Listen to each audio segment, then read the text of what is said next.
So where we see a lot of people going in one direction, we see you going in a different direction that is actually more meaningful and significant, and it stands out. And it also makes me think of a story that you told me about your dad dropping you off at arrivals instead of departures at LAX, which I thought was hilarious. And I would love for you to be able to share that story to give people a little bit more context as to why you're not trying to chase the crowd. You're going in your own direction. Yeah, I mean, I think it starts with an example of him and my parents telling me, like, really be an independent thinker. And, that example just showcases him saying, look at all these people, all followers, like everybody's dropping everybody off at the departures. I'm just going to drop you off in the arrivals. Hardly no line. Easily gets me to Right. there, accomplishes the goal. And that's what I like doing. I like being an entrepreneur because you could be so creative in what you do. Everybody goes through a different journey to get to the same goal.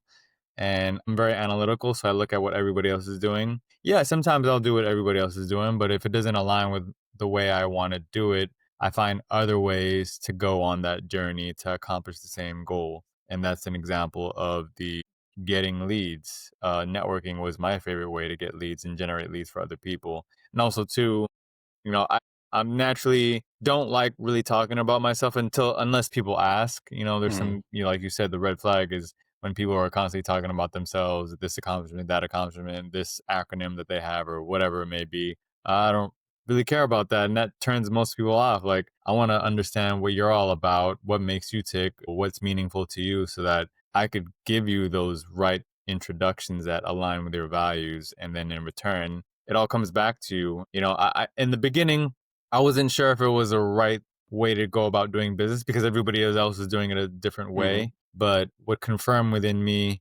that strategy was when I read the book called The Go Giver, and it just talked Okay. about how these people were just giving, giving, giving because they knew that in the long run, those people would remember them. They'd Mhm. see how respectful you are, how high integrity you have, and they would return the favor. At least the ones that really understand what you're doing. And it just came back to me a lot more. Like, people would know who I am. They talk about me. They were doing, like, they were on my own brand ambassadors. Man, Brandon's really organized. He's connecting me with the right people. And I knew after I was getting testimonials from people Mhm. and through reading the book that I was going in the right direction, and I was creating something for myself that, not everybody is able to create. Yeah, they create it not with a system. They use their minds or their notebooks or their notepads or their Excel spreadsheets. Like, I have a systematic way that I'm building for the past since 2020 to keep track of all my contacts in my CRM, whether they're a networking partner, a customer, or a prospect, what kind of engagement score they have, basically measuring how engaged they are, because now I get to focus my efforts on those people that are more likely to give me referrals. Those people are more Mhm. likely to convert to customers. And in return, I want to return that energy. So it's very measured in what I do. Not only am I using my human intuition when talking to people, but my system is measuring how active they are. Are they opening up emails? Are they closed?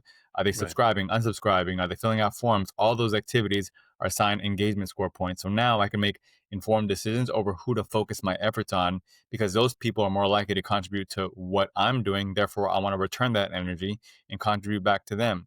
Everybody's keeping track of stuff differently, but I'm very Mhm. systematic and very planned in my strategy for connecting people and who to focus my efforts on.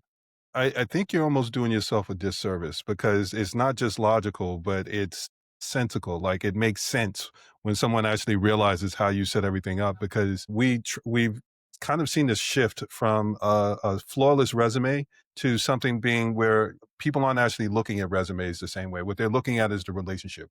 We're in Mhm. a relationship era, so a lot of times where I hear people say, well, I'm looking for a job or I'm trying to get these connections or I'm trying to get in with this person or that person. It's not the resume. It's not your accomplishments that actually allow you to be able to have the Right. conversations that you really want to be able to have. It's the relationships. It's who can who can say, no, that person's all right. You should probably give them, 10, 15 minutes. And within that 10 or 15 minutes or half an hour, however long you may get, then that actually opens up the door for you to have a real conversation because preconceived notions of what people see online, you're never really going to see somebody post something on LinkedIn or any of these platforms talking about how they're mediocre.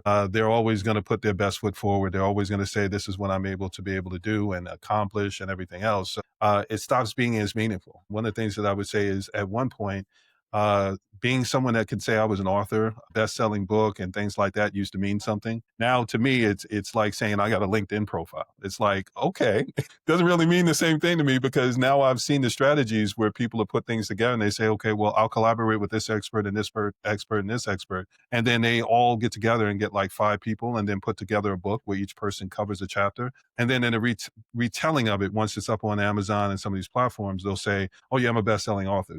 I think discernment is something where it really has to come into play. And that's where the relationship comes in because you get to ask those follow up questions. So, where I say you might have been doing yourself a disservice is because there are people that have systems and their systems don't take things like that into account. You'll have a conversation with someone and say, oh, okay, I asked a follow up question. So now I have context for all those things that people aren't necessarily saying or that you can't read online. And then that goes into your actual score. And like you said, you're looking at engagement, but engagement is also understanding, are you an engaging person? Are you someone that is someone that I can put on the phone and I know when I introduce you to someone, they're going to get as well as they give. And it's going to be that type of conversation. Or is it someone that may get on a call and they don't really have anything to say? Then you have to kind of give that person a heads up to say, yeah, they're not very talkative, but they do have value. So if they're not saying a lot, then you have to kind of pull some of that information out of them. Those are the types of things that are in your notes that I think really help people be able to truly understand. It's not just about taking notes, it's about taking meaningful notes that will actually allow you to be able to have the context. And then one of the other things that I know that you do is you do check ins.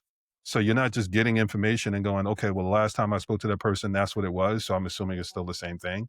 You actually check in to be able to make sure that you're up to date with what's going on with people because someone could have been a great person of character and then went through something where now they're really more hungry for the money.